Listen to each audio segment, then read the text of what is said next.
Good morning, everyone. Welcome to the ESA webinar series, um, powered by our friends at Site who are generously sponsoring the entire web series. Today's webinar is sponsored by Think Enviro Technical Services.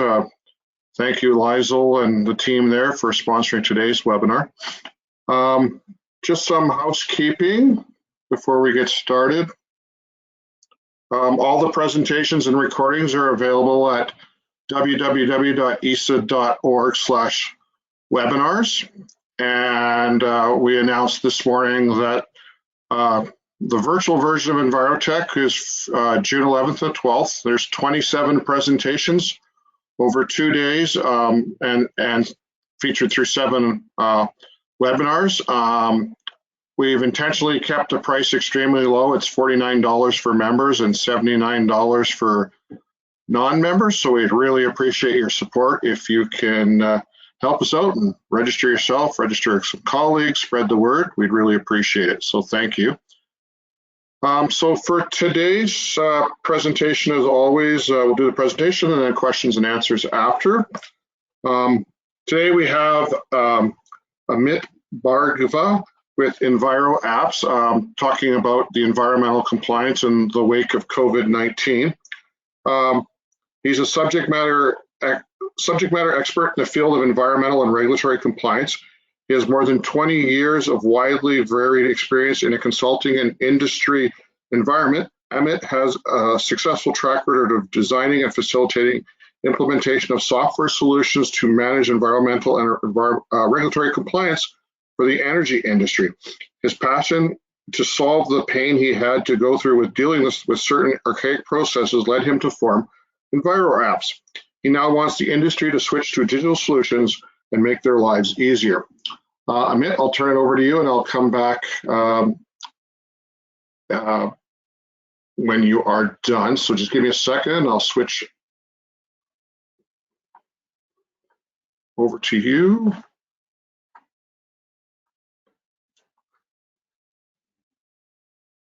Thank you, Joe, for the introductions. Good morning, everyone. My name is Amit Bhargav, and I am a co-founder of Enviro Apps. Before we start, here's a quick introduction to what we do. We help companies remain compliant with regulatory requirements at the same time, taking the pain away from environmental compliance professionals by using technology instead of relying on manual and Excel-based processes, thereby reducing costs. We have developed a sleek digital solution called Easy to track hazardous waste, dangerous goods, and water use. Nobody in this virtual room could have imagined the magnitude and speed of the COVID-19 pandemic as a public health crisis a few months ago. It has definitely changed our lives forever. Most organizations have been working on a slow transition to a digital world. However, COVID-19 just came like a lightning bolt and disrupted the business as usual, calling for a quick adaptation. Just imagine, if we didn't have internet today, it would be very tough to maintain our essential services and our sanity. Forget about working from home. Not everything has been negative about this pandemic, though. It has united the entire humanity to battle against a common enemy. We don't take things for granted the way we did earlier. And of course, the positive environmental impact that comes with reduction of human activity, particularly transportation. Initially, our collective efforts were focused on our health, access to essential items such as food, medicines, and toilet paper. We were in survival mode. I think we have that pretty much covered and are now focusing beyond that.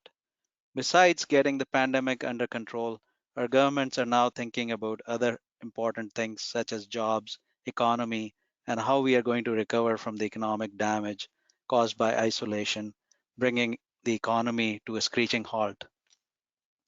Progressive companies are now planning for what business as usual will look like once this crisis is over. This crisis provides a real opportunity for companies to hit the reset button and look at weaknesses in the current processes within their organizations, find out where inefficiencies exist today and costly decisions are still being made. This is truly a paradigm shift. Companies that go back to business as usual without transforming the way they deliver value in the post COVID 19 world may not survive very long, unfortunately. With every company now planning to go back to work, I think there is a real opportunity here to go forward to work. I'm just paraphrasing Keith Ferrazzi as his quote really stuck with me. Let's think about how are we going to ensure environmental compliance when most of us are working from home today with no access to our office mail? Fortunately, most reporting submissions these days happen through digital means. Our provincial government has also relaxed the regular reporting requirements. However, it is important to note that the suspension of regular submissions does not absolve companies of any responsibilities related to environmental compliance. A few days ago, I made myself a list of paper-based processes that still exist, and it is a pretty short list, we're lucky, of which environmental management plans and emergency response plans are entirely within a company's purview to digitize. It is only things such as transportation of dangerous goods and waste manifesting that most jurisdictions still do not allow electronically. Water use tracking and reporting is another area where most companies still use paper forms to collect field data and Excel to manage compliance with Water Act requirements.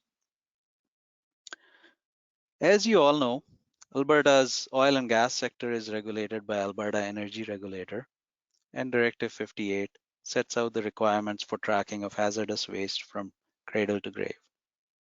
Manifesting is handled through Alberta Oilfield Waste Form. Directive 58 also requires that manifests are stored for a minimum of 2 years, and AER can request any generator of waste to provide annual waste disposition report within 30 days. If AER finds companies in violation of Directive 58 requirements, they can fine them as much as $500,000. Alberta Energy Regulator has allowed the use of electronic manifesting since 2015. However, there has not been any serious uptake by companies, and most manifesting still happens through 4 carbon copies of paper manifest. AEP has similar requirements, and other provinces have a similar manifest form. Federal manifests are used by provinces that do not have their own form and for intra-provincial movement of waste. In case anybody has not seen an Alberta oil field waste form, here it is. So as you can see, the generator completes most of the information in part A, transporter provides custody transfer in part B, and receiver completes the remaining part C. Imagine how much of the information would be readable from the 4th carbon copy. Keep in mind, it will also fade over time. Now let's look at the water use problem. Any company that wishes to withdraw water from a surface water body or groundwater in Alberta must obtain a water withdrawal license under the Water Act. There are 2 kinds of licenses that are issued: temporary diversion licenses, also called TDLs, or Water Act licenses. Those are more permanent. Both kinds of licenses have monitoring and reporting conditions attached to them. And license holders are required to report usage and level or usage every month through Alberta's water use reporting system called WURS, WURS. Most companies still use manual and paper-based processes to comply with the requirements, which has inherent risks. Very recently, on March 31st, AER charged Tamarack Valley Energy under the Water Act. And if you look at Alberta's compliance dashboard, several companies have been issued notice of non-compliances and several administrative penalties. These penalties run into the thousands of dollars. So here are a number of challenges that exist today. And most companies are in the same boat, by the way. Systems and processes around hazardous waste and water use tracking are obsolete in light of a pandemic situation when most of us are working from home. Also, as you can realize, paper could be a transmission pathway, and manual data entry is prone to human errors. Business as usual is archaic to say the least.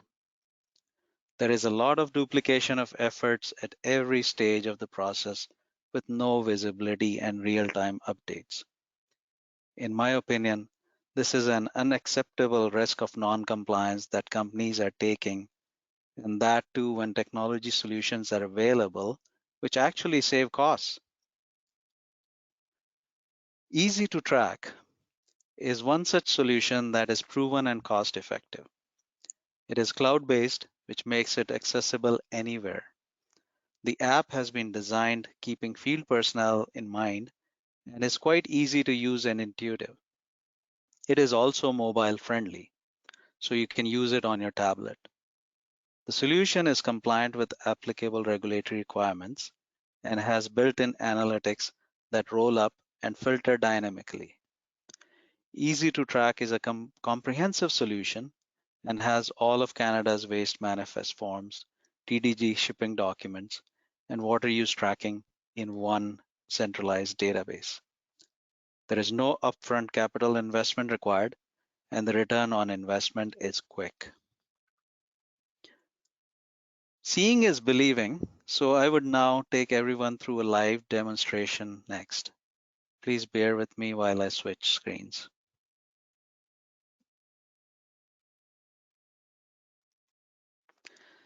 So this is the landing page or the dashboard when users log in. And as you can see, the system provides a high-level overview of the number of manifests, number of discrepancies that may have been raised, and it also provides you an indication of the top 5 waste codes that are being dealt with, and so you can realize which ones to focus on.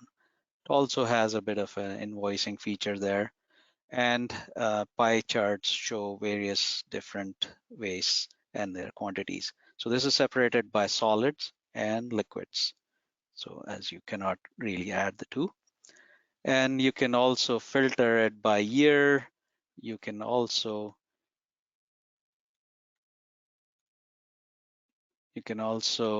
change filter that by facility, by business unit, and all that. So let's go into an example of how we create a manifest.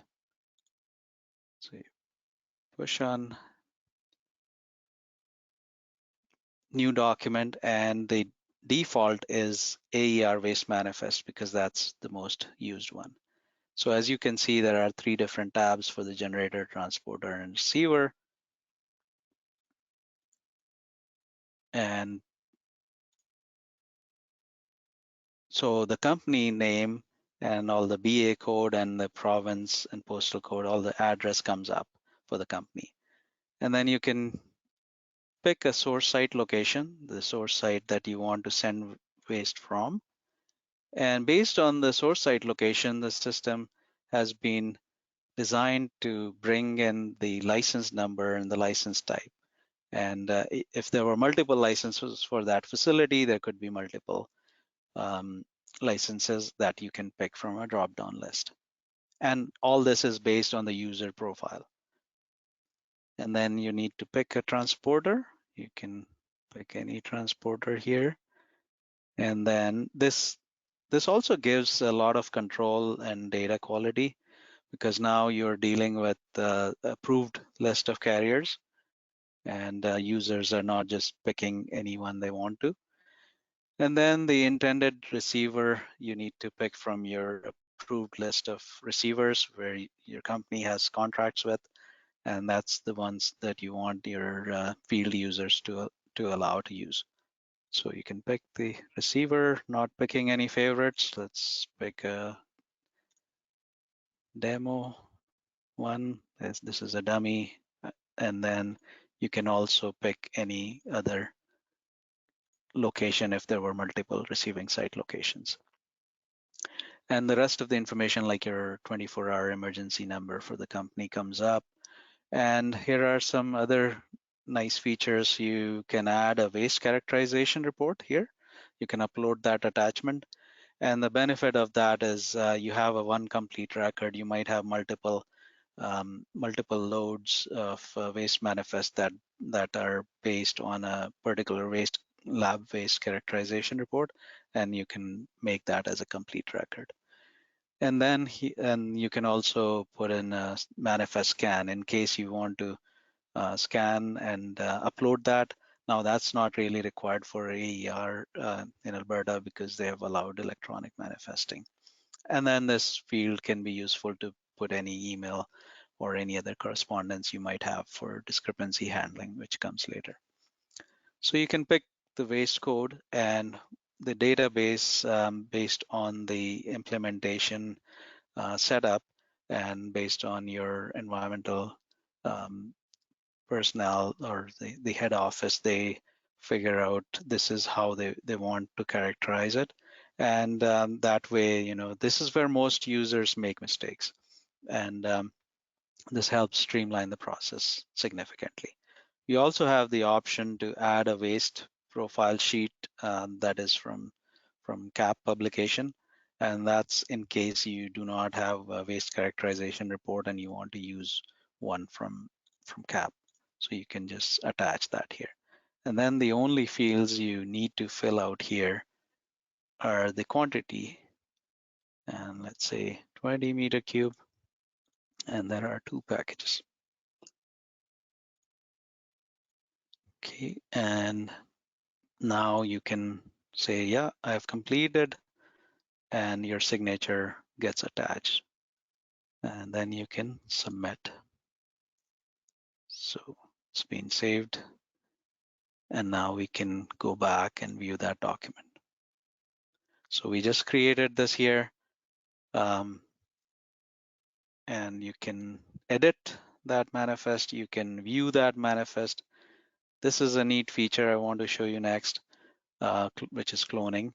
And then you can generate the manifest PDF, and you can generate multiple copies, like the 4 copies. And here's an email, automated email that came in with the information. And basically this email goes to all the basically to receiver as well as transporter.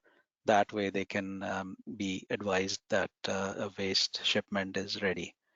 Now let's go into the manifest here, generate the manifest, and you can see this is exactly the AER Alberta oil field waste form.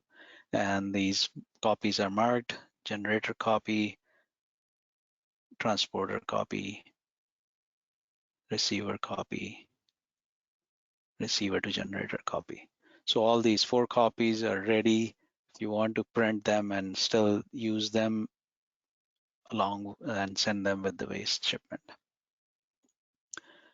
Now, the other neat feature that I mentioned is the cloning feature.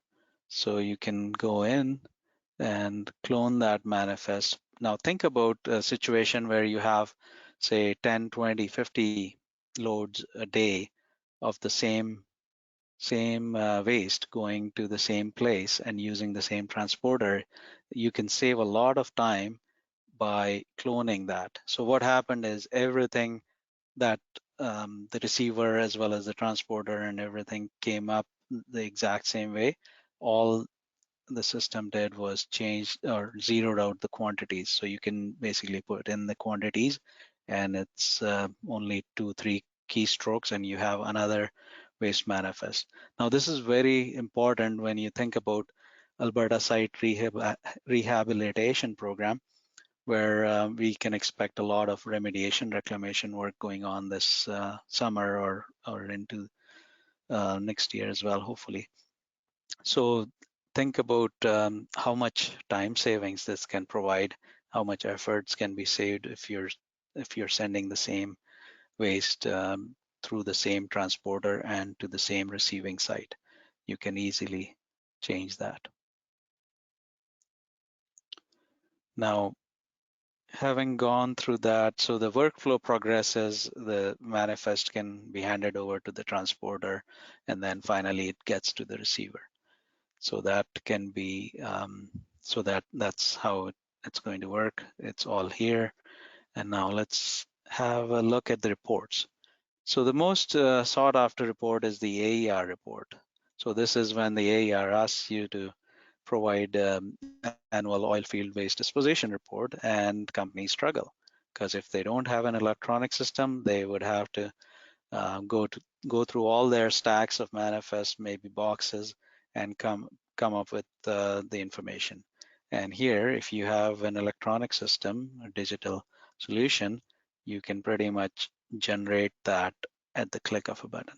It's that simple. And this is ready to be submitted to DDS. It's in the format that AER has specified. So some other reports we can look at is a receiving site report. So again, these are all analytics that are built in, and there are lots of those, and we can even create some additional ones if there is a need for it. And you can filter by year, and you can filter by facility and receiver. And then everything, all that data can be exported to Excel as well through something like this report. So you can basically create that report.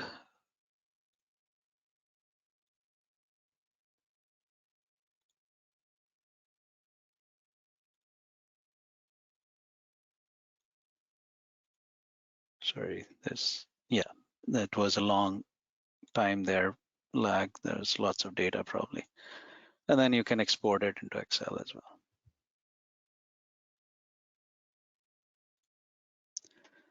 So then let's look at water use tracking. Having gone through the waste manifesting piece. So water use tracking, once you get a new temporary diversion license, you have to program it in the database. And how you do that is you create a new TDL. So you create a new TDL, give it some name. Let's say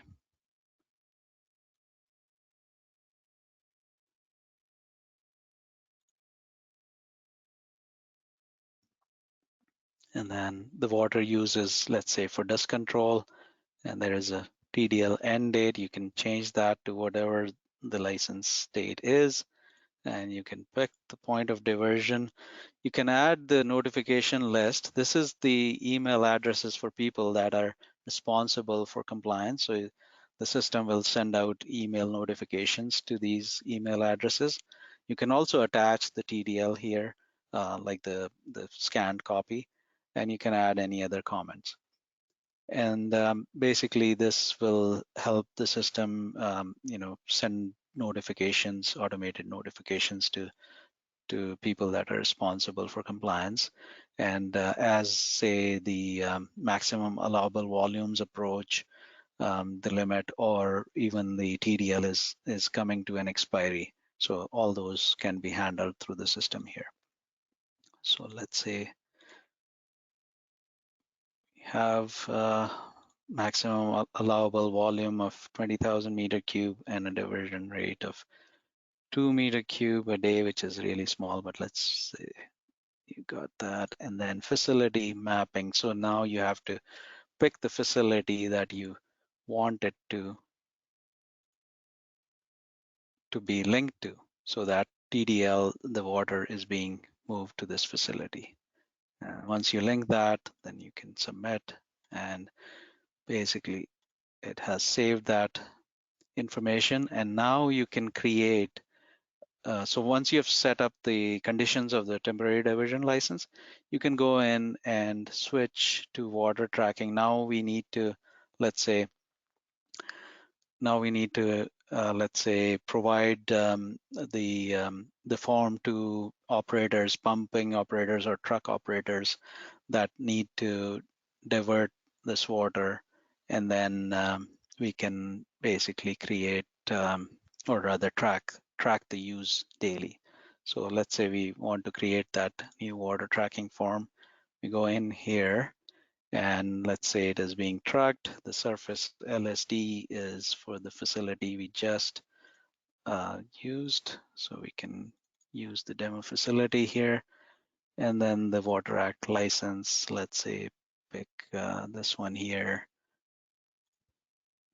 And then the company name that you use for the transporter is selected there, and the water use is already there based on the TDL. And then you can pick the transporter. These would be the ones where the form would be sent out for them to do data collection on their cell phones. And then point of diversion. And then there is a checklist here that basically goes through the due diligence piece here. And then you can change the status to active. And this is where the rest of the information is there. Then you can submit it. So now we can see here. So in this TDL, let's say this is the report that's running in the background. So let's say, look at another one. So based on the water that's being withdrawn, say every day, and the data is being collected, the database is monitoring how much volume has been consumed, and it's tracking the percentage consumption, and it will send out alerts at these various levels when you reach between 50 to 75%, the 75 to 90, and then when you reach the 90%. That way, it's being managed proactively. It's sending out emails to people responsible for dealing with that, rather than relying on Excel to basically go in and enter that data every day and reconciling and making sure everything is being looked at constantly. We can rely on the system to send this information alerts, basically. So let's look at, so that's kind of the water tracking side. We can look at some reports, and we can look at the overall TDL report here. So this basically provides you information about every single TDL that your company has. And you can filter this, and you can select, run these reports based on various point of diversion and statuses as well. So there's lots of reports built in here. And then you can also look at water usage by facility. So all your facility, the data is there, and it can be analyzed to show which facility is using what kind of volumes of water. So that's kind of all that I wanted to cover in the demo site. And then let's go back to the presentation there.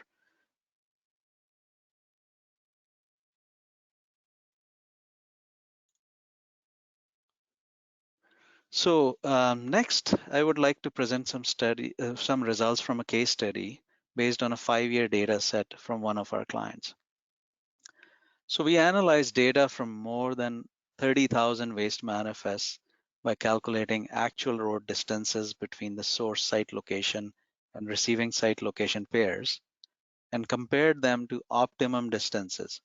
So optimum distance is defined as the road distance to the closest receiving site location that can handle that particular waste. So what we found was quite interesting. Almost 63% of the time, the waste went to the optimum receiving site location, the closest one that could handle. However, the rest, 37%, there is an opportunity to optimize that. So using $190 per hour cost of transportation, everything else being equal, there could have been a total saving of more than 900,000 in 5 years for that company. This would translate to more than 300% return on investment. And to top it all, this is in addition to the time cost savings for one person's annual work hours that would have taken to manage this manually. And that's another 100% ROI. So here are a few key takeaways. Digital solutions to replace the existing manual and paper-based processes offer immediate and significant payoff, and the timing is now. Most digital solutions don't require capital investment and are based on software as a service delivery model. The digital solutions pay back for the incurred costs several times by adding value throughout the workflow, besides significantly lowering the risk of non-compliance. In today's world, we require more remote implementation, ease of use with little to no training, which comes standard with digital solutions like Easy2Track. Thank you very much for your time and attention. Happy to answer any questions.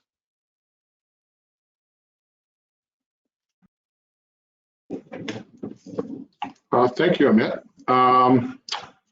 That's great. We have one question already. Is the TDL data downloadable for the public from the water tracking link?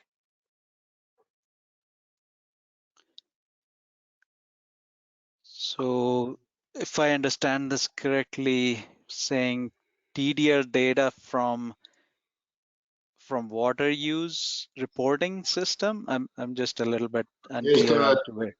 TDL data downloadable for the public from the water tracking link?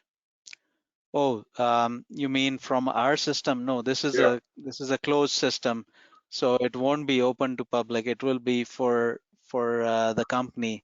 They can do whatever they like with the data. That's their ownership, and so they can do it, but not public. And once you submit it to WURS, then I think that's in a public domain. I think people can do request that data to the government, but until that is uploaded, you still have control over who sees that data. Right. Does anyone else have any questions? Does the Easy2Track have the ability to track expiry dates for each TDL? Correct. So that's the way we have designed the system. It will track the expiry dates as well as any compliance requirements, such as the amount of water withdrawn, like say meter cube a day. If there is a number applicable, it'll track that. It'll also track the annual total volumes, or like the total license volumes in this case. Okay.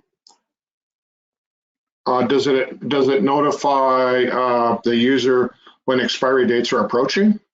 Was it like a warning? So Absolutely. Can you set like a date, like? Yeah, you can set like whatever reasonable date you think you need to act on it in terms of getting a renewal or extension. Let's say the company thinks it'll take them a month to get the renewal, then they can set that expiry date. It's all customizable. Okay. And does the system assign a manifest number, or is it generator based? So the AER waste manifest every waste manifest rather, you're required to have a unique waste manifest number. So the system generates that automatically to make sure it is unique, and that's how we handle it. The system admin, with some logging and there's if they want to make any changes, if say a manifest had to be deleted, they can do it, but the system will log that kind of activity as well. So it's auditable. Okay. I don't see any other questions. So as a reminder to everyone, this thanks to Site again for sponsoring our entire series. Thank you to Think Enviro Technical Services for sponsoring Amit's webinar today. And a reminder that the webinars can be found, the recordings will be posted later today at www.esa.org/webinars. And a reminder to check out the EnviroTech website and help ESA out and sign up to attend one of the webinars. www.esa.org/EnviroTech. And a reminder that there's a webinar again this afternoon for families and kids with Brian Keating. talk about nature. So thank you again, Amit. Thank you, EnviroApps, and thank you everyone for participating today. Thank you, Joe, and thanks for organizing. You're welcome.